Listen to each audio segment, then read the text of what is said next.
Pirated SPG. Striktong patnubay at gabay ng magulang ang kailangan. Maaaring may masiselang tema, lengguwahe, karahasan, sexual, horror o droga na hindi angkop sa mga bata.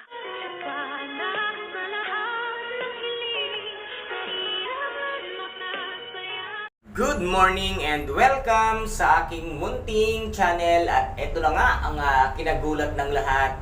Ito ngang si Dax ay nagpa-presscon at bigla nga itong nag-iba ng kanyang statement. Kaya laking gulat din ng mga reporters nang magsalita nga si Dax at aminin niya ang katotohanan daw na hindi nga si Moira ang tunay na mastermind sa pagkidnap at pagkitil ng buhay ni Don Pepe, kung hindi ito ngang si Dr. Carlos Benitez ang kanyang idinidiin at itinuturo ngayon na naging mastermind sa pagkawala at pagkidnap kay Don Pepe. Kaya tuwang-tuwa naman ngayon itong demonyitang si Moira dahil nga ito ay mapapawalang sala sa pagbibintang na siya ang mastermind sa pagkidnap kay Don Pepe. At dito naman ay nabigla ang lahat ng nasa Apex Medical Hospital na mapanood nila ang papreskon nga nitong si Dax. At dito nga ay tinanong ni Doc Ray itong si Zoe kung meron nga ba itong kinalaman sa pagbabago ng statement nga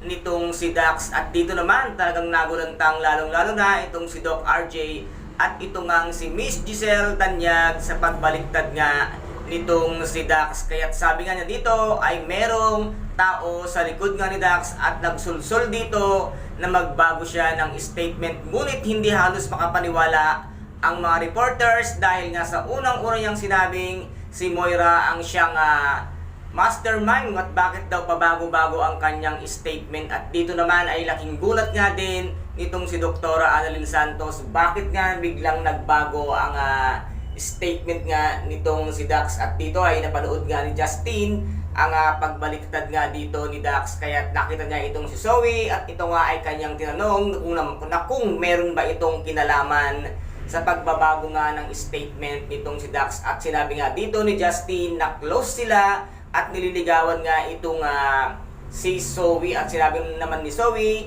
na talaga lang naman na inosente ang kanyang mami Moira. Naku Zoe, alam na alam mo sa sarili mo kung ano ang totoo at ikaw pa nga mismo ang siyang ang tumulak kay Don Pepe para nga siya makumatos. Sana naman ay makonsensya ka dahil isa ka pa namang naturigang doktora pero pare-parehas kayong sinungaling. At Moira, ngayon diniin mo itong si Doc Carlos at baka ngayon ikaw ang kanyang balingan ng kanyang galit nga kay Miss Lynette Santos dahil sa pagdiin mo sa kanya sa papreskon mo. Kaya humanda ka Moira dahil hindi lang iisa ang iyong mga kalaban, dahil baka makalaban mo na ngayon si Doc Carlos na wala na sa kanyang tamang pag-iisip.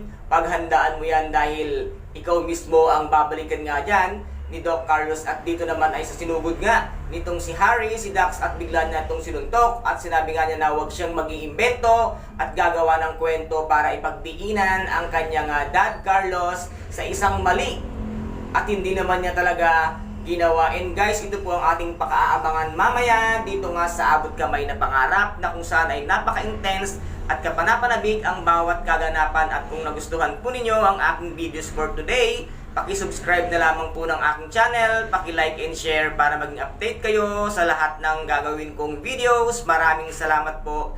Ingat, God bless and bye-bye!